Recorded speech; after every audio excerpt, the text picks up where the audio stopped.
What if the state you picture as nothing but racehorses, rolling bluegrass, and a 2-minute sprint on the first Saturday in May has quietly been feeding the entire planet for the better part of 2 centuries?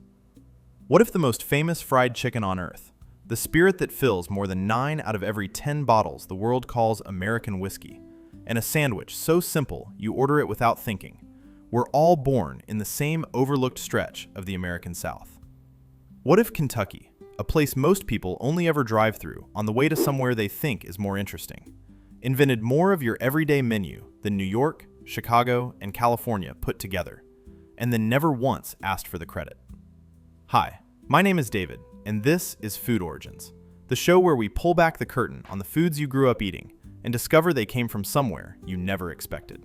If this is your first time here, hit that subscribe button, because today we are going deep into the bluegrass state. And I promise you, by the time we are finished, you will never look at a bucket of fried chicken, a glass of whiskey, or a humble cheeseburger the same way again. Food number 1, bourbon. Let us start with the obvious one, the one Kentucky will never let you forget, the one woven so tightly into the state's identity that you cannot pull the two apart. Here is the fact that should stop you cold before we even begin. Somewhere around 95% of all the bourbon on the planet is made in Kentucky. Not most of it, almost all of it. There are more barrels of bourbon aging in Kentucky warehouses right now than there are people living in the entire state, by a margin of millions. Think about that. A place with around 4.5 million residents is quietly cradling well over 10 million barrels of whiskey in the dark, and every single one of them is slowly turning into liquid gold. So how did this happen? The Romantic version credits a Baptist minister named Elijah Craig, who, sometime around 1789 in what is now Georgetown, Kentucky, is said to have been one of the first to age his corn whiskey in charred oak barrels, giving it that deep amber color and that smooth, smoky, caramel-rich flavor. Historians will tell you the truth is far messier, that no single person invented bourbon, that it emerged gradually from the practices of countless frontier distillers. But that is almost beside the point. What is not in dispute is that the conditions that make bourbon bourbon came together here and almost nowhere else. And here is the detail that genuinely surprises people. The secret ingredient is the ground itself. Kentucky sits on a vast shelf of limestone, and the water that filters up through it is stripped of iron, which would otherwise wreck the flavor, and enriched with calcium and minerals that feed a healthy fermentation. That same limestone water is the reason Kentucky breeds some of the fastest racehorses in the world. The bones of the thoroughbred and the body of the bourbon come from the very same rock. The state did not choose this destiny, the geology chose it.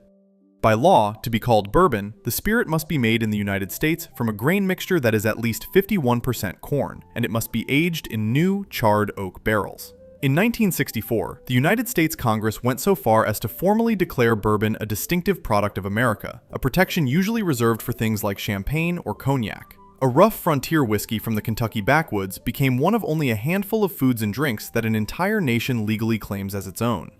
Every old-fashioned, every Manhattan, every glass poured neat in a bar from Tokyo to Berlin owes its existence to the limestone water and charred oak of a single American state.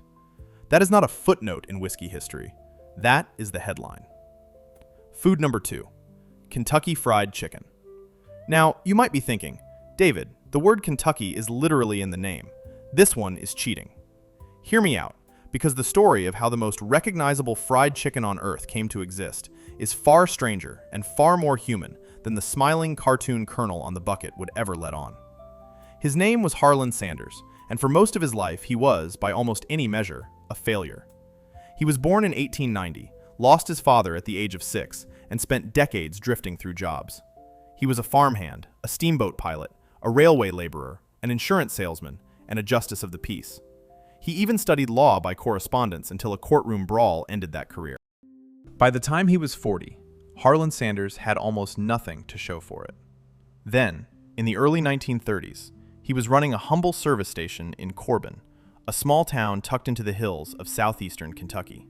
Travelers would stop for petrol, and Sanders, sensing an opportunity, began cooking for them. Fried chicken, country ham, biscuits, served out of his own living quarters at first. The food was so good that people started stopping for the chicken and barely noticing the petrol. In 1935, the governor of Kentucky made him an honorary Kentucky colonel, and the legend of Colonel Sanders was born. But here is the genuine invention, the part that changed fast food forever. Properly frying chicken takes time, and time is the one thing a roadside cook does not have when a bus full of hungry travelers pulls in. Sanders solved it. In 1939, he adapted a pressure cooker into a pressure fryer, a device that could cook chicken quickly under pressure while keeping the meat astonishingly juicy inside its crisp crust. Paired with his closely guarded blend of, as the marketing would forever insist, 11 herbs and spices, he had created something nobody else had: fast fried chicken that tasted slow. And here is the part that should stop you cold. Colonel Sanders did not begin franchising his idea in earnest until he was in his 60s, an age when most people are thinking about retirement. He drove across the country, sleeping in his car, cooking sample batches in restaurant kitchens, shaking hands on deals worth a few cents per chicken. By 1964, he sold the company for $2 million. A man who had failed at nearly everything for 60 years built a global empire on a pressure cooker and a secret recipe. And today, those red and white buckets are sold in more than 145 countries. The most famous chicken in human history started at a petrol station in Corbin, Kentucky. Food number 3, the cheeseburger. This is the one that starts fights, and I want you to know going in that I am fully aware several American cities claim this invention, and I have made my peace with the angry comments that are already forming. But Kentucky's claim is older than you think, and better documented than most. The hamburger itself was already wandering around American fairs and lunch counters by the early 20th century, but the act of laying a slice of cheese across a sizzling beef patty, that specific, glorious, world-altering decision, was claimed in 1934 by a man named Carl Kalin at his restaurant on Newburgh Road in Louisville. Kalin's was a neighborhood institution, the kind of place where the staff knew your order before you sat down, and Carl, the story goes, simply thought a burger could use a little something extra. He melted a slice of cheese over the patty, and a Kentucky legend was poured. Now, in fairness, a cook in Pasadena claimed something similar, and a restaurateur in Denver actually trademarked the word cheeseburger in 1935. The argument has never been fully settled, and probably never will be. But Kalin's restaurant served that cheeseburger continuously for decades, and Louisville has never once stopped insisting it got there first. And here is what I find genuinely remarkable about this story. The cheeseburger is now so universal, so woven into the fabric of global food culture, that it feels less like an invention and more like a law of nature, as though it has always existed. There are entire restaurant chains, billion-dollar empires, built on nothing but that single idea: a slice of cheese on a beef patty. And yet someone, somewhere, on an ordinary afternoon, did it first. They were not trying to change the world. They were trying to make a good burger slightly better. That is how almost every food on this list was born. Not in a laboratory, not in a boardroom, but in a small kitchen run by someone who simply paid attention. Kentucky says that someone was Carl Kalin, and frankly, the burger tastes too good to argue. Food number 4, the hot brown. If you have never had one, let me describe to you what is quite possibly the most decadent open-faced sandwich ever devised by human hands. Picture thick slices of roasted turkey laid over toasted bread, drowned in a rich, creamy Mornay cheese sauce, topped with tomato, crowned with strips of crisp bacon, and then slid under a broiler until the whole thing bubbles and browns. It is not a light meal. It was never meant to be. The hot brown was invented in 1926 at the Brown Hotel in downtown Louisville by a chef named Fred Schmidt. And the reason it exists is, honestly, one of my favorite origin stories on this entire channel. In the 1920s, the Brown Hotel was the center of Louisville's social universe. Every evening, hundreds of well-dressed guests would pack the ballroom for elaborate dinner dances that ran late into the night. By the early hours, the dancers were tired, a little tipsy, and very hungry. And they were sick to death of the same old ham and eggs that every kitchen trotted out at midnight. So Fred Schmidt was asked to come up with something new, something special, something worth staying up for. What he produced was that turkey and Mornay masterpiece, served piping hot and gloriously over the top, the perfect thing to soak up an evening of dancing and cocktails. The guests adored it. It became the signature dish of the hotel, and nearly 100 years later, The Brown Hotel still serves the hot brown from that same original recipe, to the tune of tens of thousands of plates every single year. Here is the detail that stops people cold. The hot brown was not designed to travel, to be franchised, or to conquer the world. It was designed for one room, one crowd, one specific moment. The exhausted, elegant end of a Louisville dinner dance. And that is precisely why it endured. Some foods are built for scale. The hot brown was built for a feeling, and you can still order that exact feeling tonight, in the very hotel where it was born. Food number 5, Benedictine. This one is going to be unfamiliar to a lot of you outside the South, and that is a genuine shame, because Benedictine is one of the most quietly brilliant inventions in American cooking. It is a spread, a soft, pale green mixture of cream cheese and cucumber, seasoned with a little onion, a pinch of salt, sometimes a whisper of cayenne, and traditionally tinted the faintest shade of green. It is used most famously in tea sandwiches, the crusts cut off, served at derby parties and luncheons across Kentucky. And it has a name and a date, which is rarer than you would think. Benedictine was created around the turn of the 20th century by a woman named Jenny Carter Benedict, who ran one of the most celebrated catering operations and restaurants in Louisville. Jenny was not just a cook. She was a businesswoman, a cookbook author, and a genuine force in a city that did not always make room for women to be forces. She built her reputation on elegant, refined food, and her cucumber spread became so beloved that it took her name and never gave it back.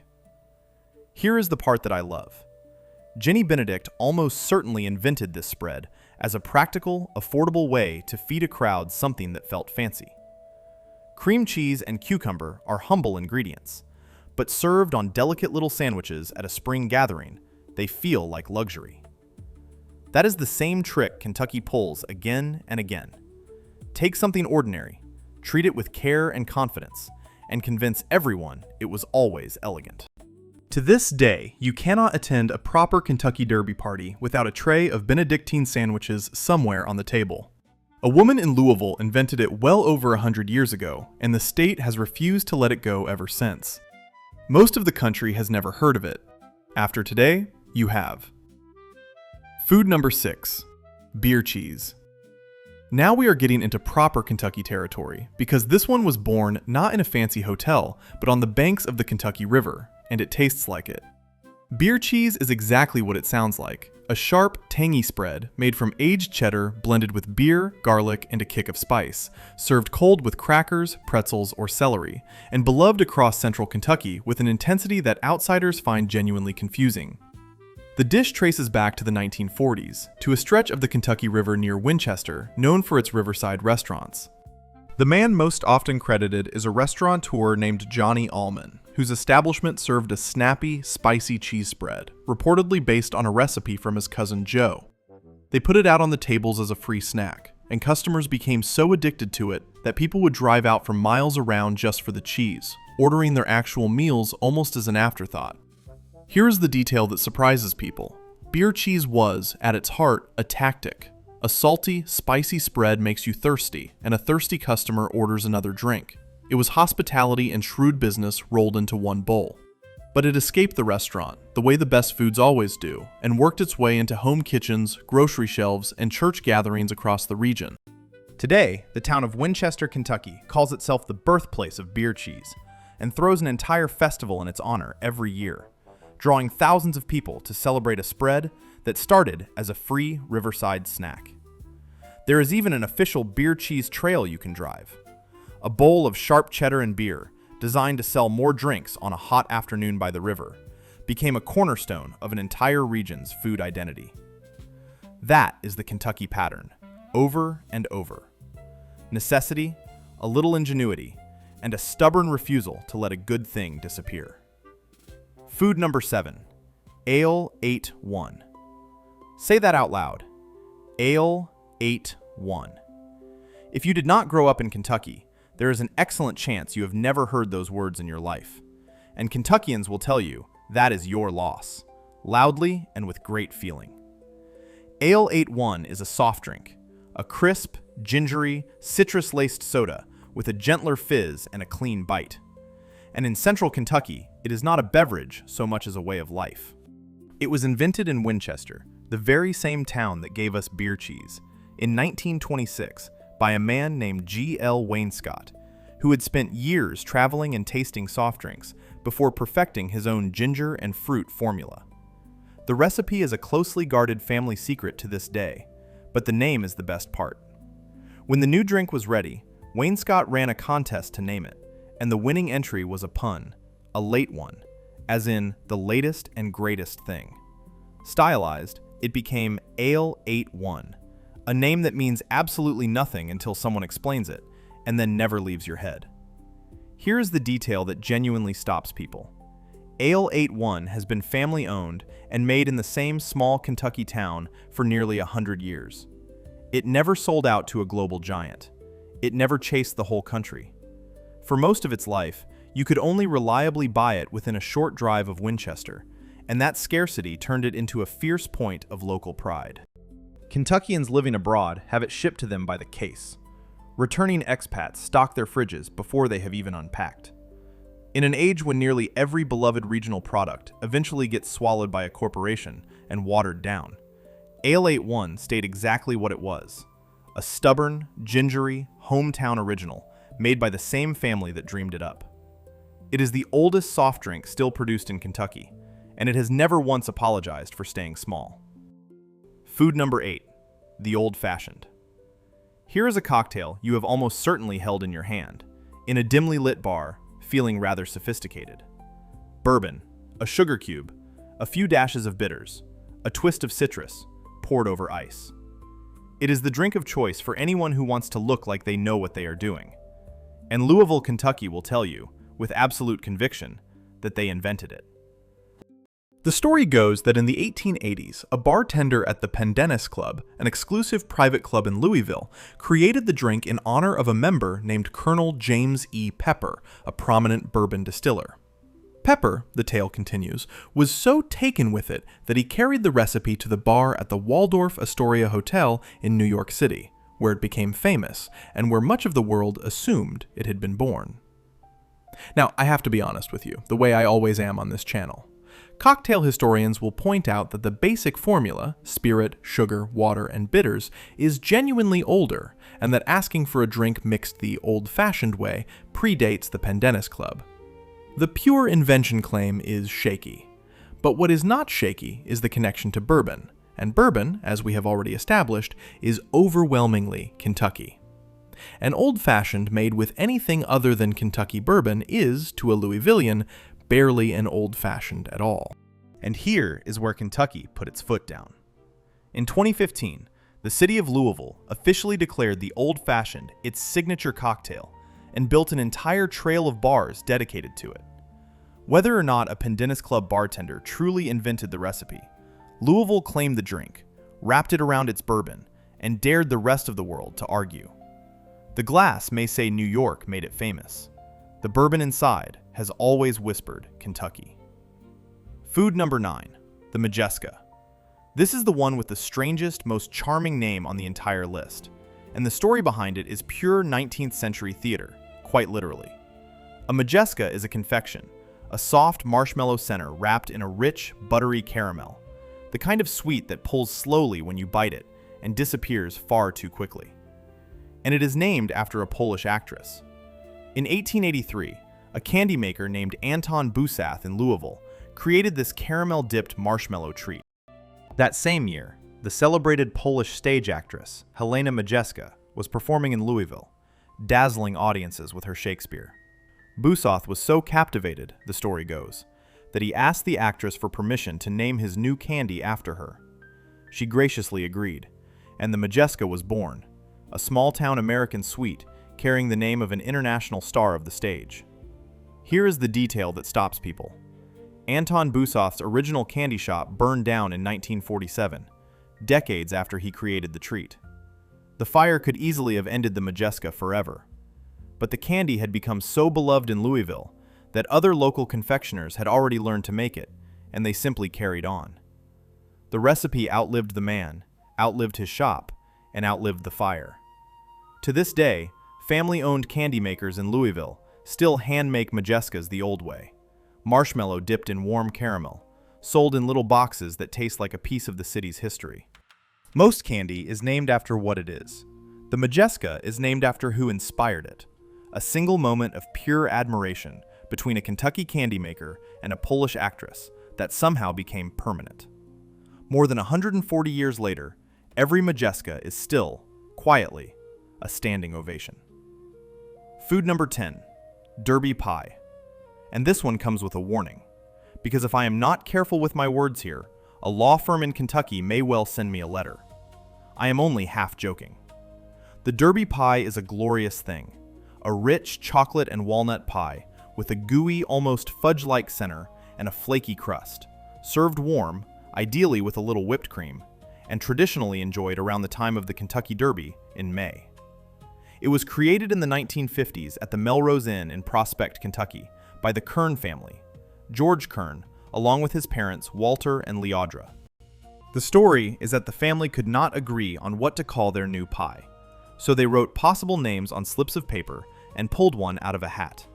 The slip said, Derby pie, and the name stuck.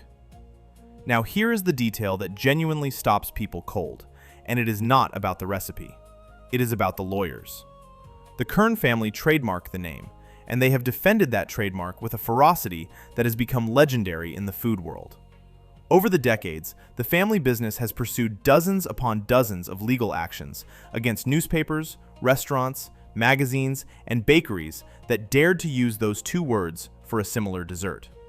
It is one of the most aggressively protected food trademarks in the United States.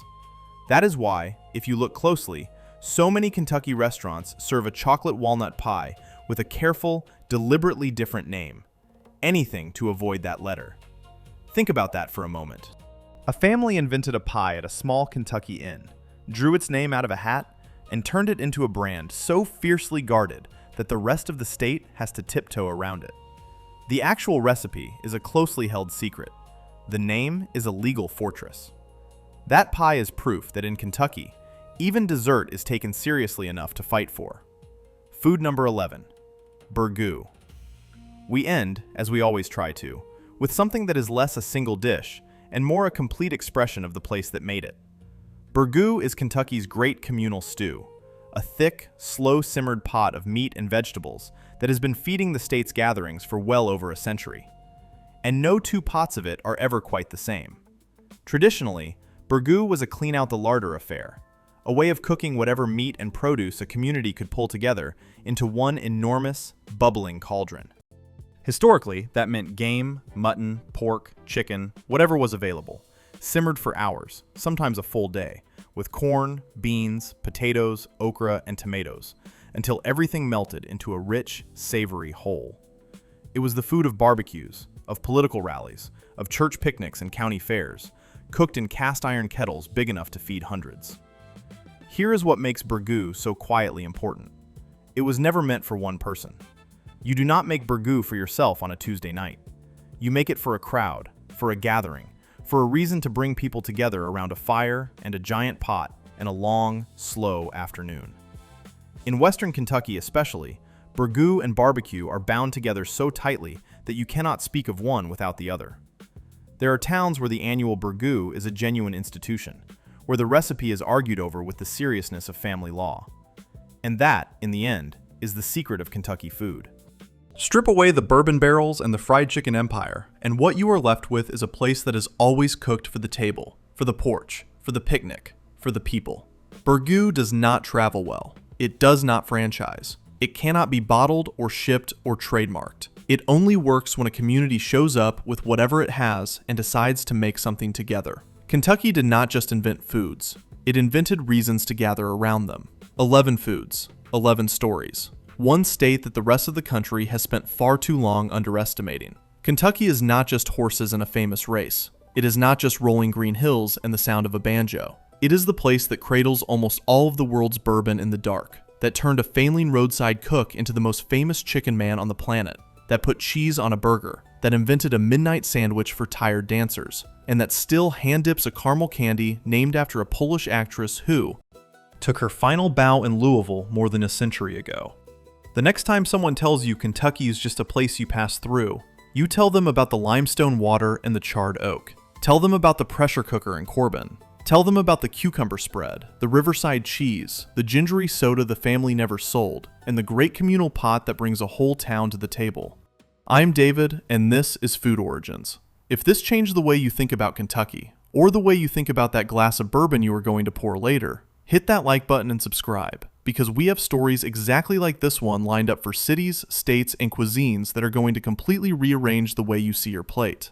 And tell me in the comments which of these 11 surprised you the most. I have a feeling it is going to be different for everyone, but my money is on the cheeseburger. Nobody ever sees that one coming.